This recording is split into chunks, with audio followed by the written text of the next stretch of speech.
Riding with the Wheel begins in the not-so-distant future. We open in a waiting room, which is really fitting for a play about the nature of time.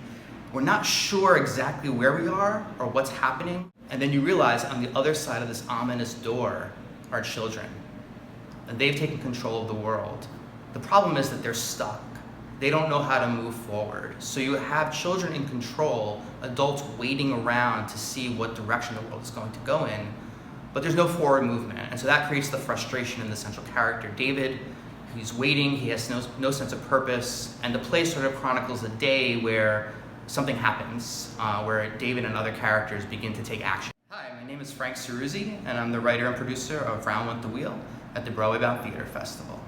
In 2014, I had written a musical for the New York Musical Theatre Festival called Wiki Musical, which was all about technology and truth, but in a much more satirical way. And those issues and ideas stayed with me long after the festival, and they just kept brewing inside. And in 2016, I was watching my students and the way they're interacting with technology and thinking more about the future of the children in this technological virtual world. And that was sort of the genesis for Round with the Wheel, wondering, A, what would happen in 5 years when my students didn't know a world without technology at all, and B, thinking about how children would inherit this future from us and what would they do with it, and would they continue down the same path or would they revolt? Would they want to take the world in a different direction? We have an incredible generation-spanning cast. So our youngest actress is 10, and our older actor is in his late 50s, early 60s.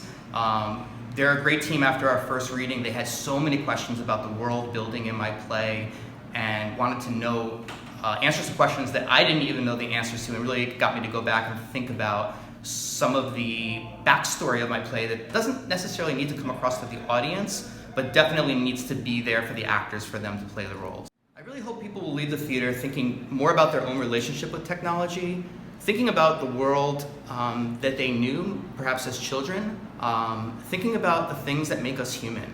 What is the human part of the human being? And how can we reclaim some of our real-world interactions? How can we exist more in the physical space rather than in the virtual space? I'd absolutely love to see you all at Theater Row. Our premiere is Tuesday, August 13th at 5 p.m.